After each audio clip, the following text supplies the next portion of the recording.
Comment pouvons-nous résoudre ce problème? Vous devez le résoudre.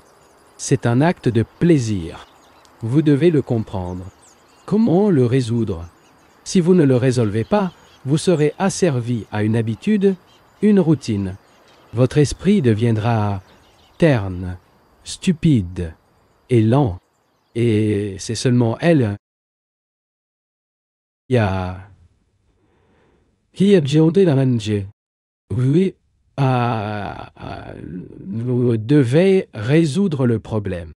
Tout d'abord, ne vous condamnez pas. Comme vous en apprendrez à ce sujet, c'est pourquoi nous parlons d'apprentissage.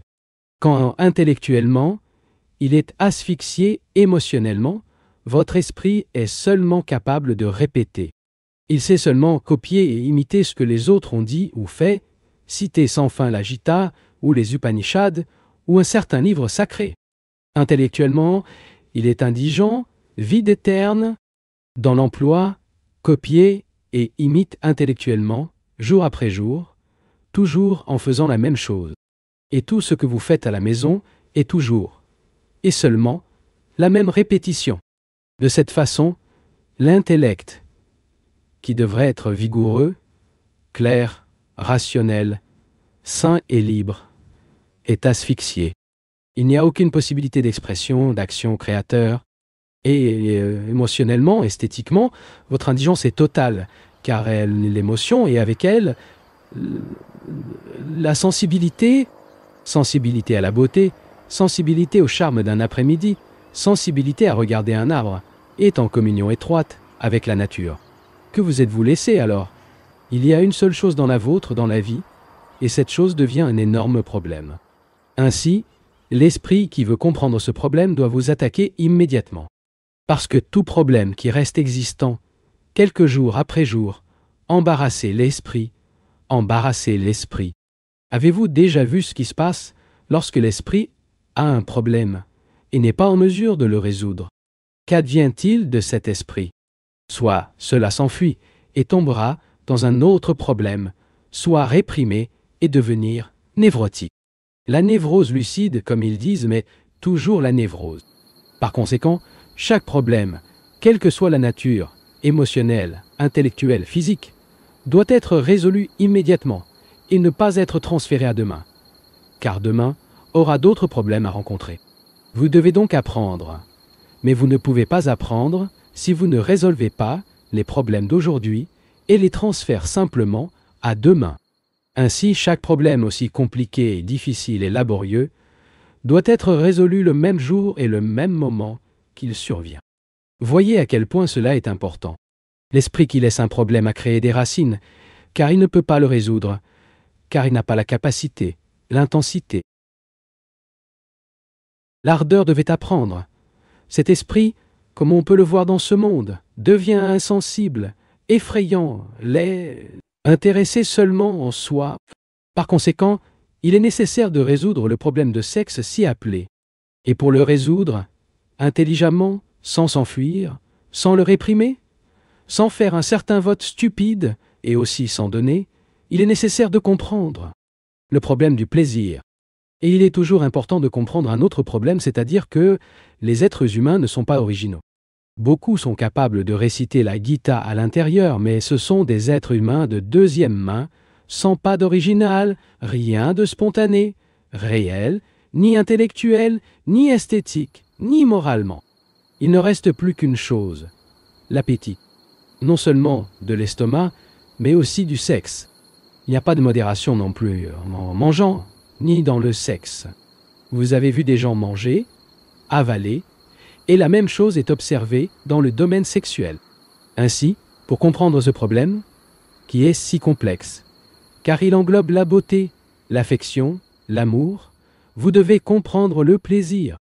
Faire ce conditionnement de votre esprit, ce qui ne fait que répéter ce que les autres ont dit il y a des siècles ou 10 ans. C'est une façon splendide de s'enfuir. Celle-ci de citant Marx, Staline, Lénine et d'autres voies splendides de s'échapper et de citer la Gita. Comme s'ils l'avaient compris, vous devez vivre. Et pour vivre, cela ne doit avoir aucun problème. Par conséquent, pour comprendre ce problème du sexe, il doit libérer l'esprit. l'intellect, afin de pouvoir regarder, comprendre et toujours être en mouvement, et aussi émotionnellement et esthétiquement, pour regarder les arbres, les montagnes et les rivières et la sordidité d'une rue sale, et devraient faire attention à leurs enfants, comment ils sont éduqués, comment ils habillent, comment ils leur parlent. Vous devez voir la beauté d'une ligne, d'un bâtiment, d'une montagne, de la courbe d'une rivière, voir la beauté d'un visage. Tout cela est de libérer l'énergie, et non par répression, et non en s'identifiant à une certaine idée, et de libérer de l'énergie dans toutes les directions, de sorte que l'esthétique et intellectuellement son esprit sont actifs, rationnels et lucides, et perçoit ces choses telles qu'elles sont. La beauté d'un arbre, un oiseau volant, la lumière se reflète dans l'eau, et tant d'autres choses dans la vie. Lorsque rien de tout cela n'est conscient, ce qu'il a n'est que le problème sexuel. La société vous dit qu'elle doit être morale, et cette moralité est la famille. La famille devient une influence mortelle lorsqu'elle est opposée à la communauté, à la société. Et c'est là que le processus destructeur commence. La vertu n'a donc rien à faire avec la respectabilité. La vertu est comme une fleur qui s'ouvre. Ce n'est pas un l'état, a atteint les fortes. Connaître la gentillesse, la bonté ou l'humilité n'est pas réalisé par les fortants. Seul l'homme a du mal à devenir humble. Une personne est bonne ou non. Être n'est pas l'être. Personne ne peut devenir bon, personne ne peut devenir humble. C'est la vertu. La structure morale d'une société basée sur l'imitation, la peur, les intérêts laids et les ambitions personnelles, la cupidité, l'envie n'est pas la vertu. La vertu est l'action spontanée de l'amour. Spontanée. Ce n'est pas une chose calculée et cultivée appelée vertu. Il doit être spontané. Sinon, ce n'est pas la vertu. Comment peut-il être vertu s'il s'agit d'une chose calculée, exercée et mécanique? Il doit donc comprendre le plaisir et aussi comprendre la nature et le sens du plaisir et de la souffrance. Peut-être que nous traitons ces problèmes à une autre occasion et comprenons également pleinement la vertu et l'amour. L'amour est quelque chose qui ne peut pas être cultivé. Tu ne peux pas dire « Oh, je vais apprendre l'amour, je vais pratiquer l'amour ». La majorité parmi les idéalistes, la plupart de ceux qui s'échappent à travers des activités émotionnelles intellectuelles, n'ont pas d'amour. Ce sont peut-être de merveilleux réformateurs sociaux, d'excellents politiciens. S'il peut y avoir un excellent politicien, mais il n'y a pas d'amour du tout. L'amour est une chose entièrement différente du plaisir. Nous ne pouvons pas rencontrer l'amour sans le discernement profond de la passion. Nous ne pouvons pas le rencontrer si nous le refusons. Nous nous sommes enfuis de lui, mais seulement si nous le comprenons. Il y a un grand plaisir dans la beauté du plaisir. L'amour ne peut donc pas être cultivé. L'amour ne peut pas être divisé en amour divin et amour physique. Il n'y a que de l'amour. Pas l'amour pour beaucoup ou pour un. C'est pourquoi la question est absurde. Et les aimez-vous tous? Une fleur parfumée n'a pas de souci quant à qui la sent ou à qui la méprise. C'est l'amour. L'amour n'est pas un souvenir. Ce n'est pas une chose d'esprit ou d'intellect. Il est né naturellement comme passion, lorsque le problème de l'existence, de la peur, de la cupidité, de l'envie, du désespoir, de l'espoir, était compris et résolu. L'homme ambitieux est incapable d'aimer. La famille attachée à la famille n'a aucun amour. Et si peu, la jalousie est liée à l'amour. Quand tu dis « Oh, j'aime ma femme », ça ne dit pas la vérité, parce que la prochaine fois tu en sois jaloux. L'amour implique la liberté plus large, mais pas pour chacun de faire ce qu'ils veulent, mais l'amour ne vient que lorsque l'esprit est très silencieux et désintéressé, pas concentré en soi. Je n'ai pas affaire à des idéaux. Si vous n'avez pas d'amour, peu importe ce que vous faites, allez à tous les dieux possibles et imaginables, se remettre à toutes sortes d'activités sociales, essayer d'améliorer les conditions de vie pauvres, de réformer la politique, d'écrire des livres ou d'écrire des poèmes. Vous êtes une entité humaine morte. Et sans amour, vos problèmes grandiront et se multiplieront à l'infini. Avec amour, vous pouvez faire ce que vous voulez, sans crainte de danger, de conflit, parce que l'amour est l'essence de la vertu. Et l'esprit qui n'est pas dans l'état de l'amour, c'est absolument religieux. Seul l'esprit religieux est exempt de tous les problèmes.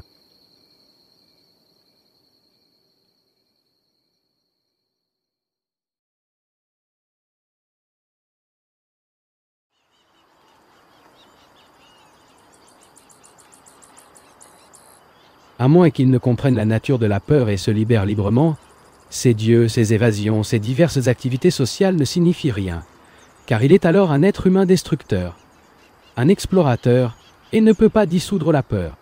Un esprit névrotique avec ses nombreuses craintes dans tout ce qu'il fait, autant qu'il est possible, est toujours d'introduire dans son action le germe de la destruction, le germe de détérioration, car son action est l'évasion du fait. Quand nous avons tous peur, nous avons des peurs secrètes, et nous nous enfuyons. L'évasion vers le fait implique que les objets auxquels nous nous enfuyons deviennent beaucoup plus importants que le fait. Est-ce que tu comprends? J'ai très peur de cette peur que j'ai fui dans la boisson, la recherche du temple, de Dieu, etc. Par conséquent, le Dieu, le temple, le bar deviennent beaucoup plus importants que la solution du problème de la peur. Projeter le Dieu, le temple, le bar avec beaucoup plus de vigueur, parce qu'ils sont devenus extrêmement importants pour moi. Sont les symboles qui me donnent une garantie de j'échappe à la peur. Le temple, le Dieu, le nationalisme, consacrant à un parti politique, les formules que nous avons deviennent plus importantes que la dissolution de la peur. Ainsi, à moins que ce problème ne résout complètement, il ne sera pas en mesure de comprendre ce qu'est la peur, ce qui est l'amour, et ce qui souffre. L'esprit vraiment religieux et vraiment social, l'esprit créatif, a tendance à s'éloigner ou à comprendre ou à résoudre le problème de la peur. Si vous vivez dans la peur de quoi que ce soit, vous gaspillez votre vie, car la peur apporte l'obscurité. Je ne sais pas si vous avez déjà remarqué ce qui vous arrive lorsque vous craignez quelque chose. Ses nerfs, son cœur. Le corps entier se raidit, envahi par la peur. N'avez-vous plus observé cela? Il y a non seulement la peur physique, mais aussi la peur psychologique, ce qui est bien pire. La peur physique, qui est une réaction physique de l'autoprotection, est naturelle. Voyant un serpent, vous sautez. C'est une peur naturelle, une autoprotection. Ce n'est pas vraiment la peur, mais une réaction vitale. Nous savons que le serpent est toxique et dans les poteaux hors de portée. Nous ne sommes pas seulement une question de peur physique, mais bien plus la peur que la pensée a créée. Nous examinerons la question de la peur, et à moins que vous ne suivons cet examen étape par étape, vous ne pourrez pas le résoudre. Passons en contact directement avec la peur. Pas la peur de la peur. Ce qui a peur, c'est une idée. Mais la peur n'est pas une idée. Supposons qu'une personne craint, comme presque tous de nous, jeunes et vieux, opinion publique, mort. Peu importe ce que nous craignons. Prenez par exemple votre propre cas. Je considérerais la mort. J'ai peur de la mort. La peur n'existe que par rapport à quelque chose. Il n'y a pas de isolement. Je crains l'opinion publique, je crains la mort, je crains l'obscurité, je crains de perdre mon emploi. Par conséquent, la peur se manifeste toujours par rapport à quelque chose. Disons que j'ai peur de la mort. J'ai déjà vu la mort, la crémation de l'étendue. J'ai vu une feuille morte tomber au sol. J'ai vu tellement de choses mortes. Et j'ai peur de mourir, de faim. Maintenant, il y a de la peur par rapport à la mort, à la solitude et à une douzaine de choses. Comment observer, comment me mettre en contact avec la peur, tout comme vous mettez en contact avec ce tableau? Est-ce que je me rends clair?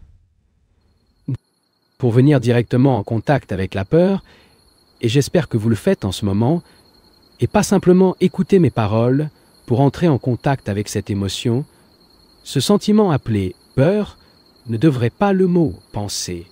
L'idée n'a pas interférence, correct? C'est-à-dire, pour me mettre en contact avec une personne, je dois vous toucher, te tenir la main, mais je ne suis pas en contact avec cette personne, même si je me tiens la main, si j'ai des idées, des préjugés, si qu'on le veuille ou non. Ainsi, bien qu'il ait sa main, l'image, l'idée, la pensée m'empêche de contacter directement avec la personne. Ainsi, de la même manière, entrer en contact avec la peur, avec votre peur particulière, conscient ou inconscient, vous ne devriez pas le faire grâce à l'idée que vous vous en avez formée. Par conséquent, nous devons réaliser, premièrement, comment l'idée interfère et empêche le contact. Réalisant que l'idée empêche le contact, elle ne parvient pas à combattre l'idée. En comprenant l'idée, être l'idée de l'opinion, la formule, etc., est alors directement en contact avec votre peur. Et il n'y a pas d'évasion, pas verbale, ni par une conclusion ou une opinion, par aucune façon. Ainsi, en contact avec la peur, vous verrez donc qu'il disparaît du tout. Et l'esprit doit être libre de toutes les peurs, à la fois secrètes et manifestes, dont il est conscient. Ce n'est qu'alors que vous pouvez regarder cette chose appelée souffrance. L'homme vit depuis des millénaires, il y a des milliers et des millions d'années, avec la souffrance. Avec lui, il a vécu et ne l'a pas résolu. Il donne le culte de la souffrance comme moyen d'éclairage ou de fuir. Nous mettons la souffrance dans un piédestal identifié symboliquement avec une personne, ou le nous rationalisons ou s'enfuit. Mais la souffrance reste existante. Pour la souffrance, je comprends la perte de quelqu'un, la souffrance de l'échec, la souffrance qui vous agreuse lorsqu'elle reconnaît qu'elle est inepte et incapable, la souffrance que vous trouvez lorsque vous constatez que vous n'avez pas d'amour dans votre cœur, que vous vivez entièrement en dépendance à votre petit esprit et en l'est, le ravageur causé par la perte de quelqu'un qu'il pense aimer. Avec cette souffrance, nous vivons jour et nuit, ne le transcendant jamais et jamais finalement. L'esprit opprimé par la douleur devient insensible et devient fermé. Il n'a pas d'affection, il n'y a pas de compassion. Il peut supporter des mots compatissants, mais en soi, en substance, il n'y a pas de compassion, pas d'affection, ni d'amoureux. Et la souffrance génère de l'auto-épité. La plupart d'entre nous portent ce fardeau à travers la vie, apparemment incapables de le violer. Et il y a des souffrances survenant du temps. Comprendre ? Nous portons cette amertume jusqu'à la fin de notre vie sans pouvoir la dissoudre. Et il y a une souffrance beaucoup plus grande. Nous vivons avec quelque chose que nous ne comprenons pas, quelque chose qui nous dévore nos cœurs et nos esprits et secoue notre vie. Il y a aussi la douleur causée par la solitude, nous voir complètement seuls, isolés, sans compagnon, isolés de tous les contacts. La souffrance qui, après tout, nous amène à un état névrotique, à des maladies mentales et psychosomatiques. Oh, donc, une énorme souffrance. Non seulement le patient humain, mais aussi celui de toute l'humanité. Et comment dissoudre la souffrance ? Vous avez tendance à le dissoudre et à dissoudre la peur. Il n'y a pas d'avenir. Vous pouvez inventer un avenir. Il n'y a pas d'avenir pour l'homme qui vit avec l'intelligence. L'homme sensible, vigilant, jeune, nouveau et innocent. Par conséquent, il a tendance à dissoudre la peur, ont enfin tendance à souffrir. Enfin, la souffrance consiste à contacter ce sentiment extraordinaire sans auto-épité, sans opinion, sans formule et sans explication. Entrer directement en contact avec lui, tout comme nous sommes en contact avec une table. Et c'est l'une des choses les plus difficiles pour la plupart des gens. Épuiser les idées et contacter un fait. Voyons maintenant le problème de la mort, et avec elle, le problème de la vieillesse. Tout le monde sait que la mort est inévitable. Inévitable par l'action de la sénilité, de la vieillesse, de la maladie ou de l'accident. Bien que les scientifiques tentent de prolonger la vie humaine pendant 50 ans ou au-delà, la mort est inévitable, parce qu'ils veulent prolonger cette existence d'agonie. Seul Dieu le sait. Mais c'est ce que nous voulons. Et pour comprendre la mort, nous devons entrer en contact avec. Cela nécessite un esprit qui n'a pas peur, sans penser en termes de temps, vivre dans la dimension du temps, ce que j'ai déjà expliqué. Vivre avec la mort. Je vais considérer ce point. Nous avons mis la mort en fin de vie. Elle est quelque part au loin. Nous voulons nous éloigner autant que possible. Mettez-le aussi loin que possible. Nous savons qu'il y a la mort, et nous inventons donc la vie future. Nous disons, j'ai vécu, j'ai formé mon personnage, j'ai fait des choses, et tout cela mettra fin à la mort, Il doit y avoir une vie future. L'avenir, la prochaine vie, la réincarnation sont toutes des évasions aujourd'hui. Échappe pour contacter avec la mort. Pensez-vous à votre vie? Qu'est-ce qu'elle est? Regardez cette vie que vous voulez tellement prolonger. Quelle est votre vie?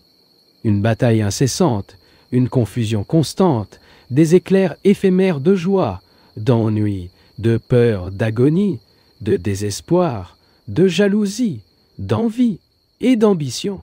C'est votre vraie vie avec vos maux et votre insignifiance, et veut prolonger cette vie après la mort?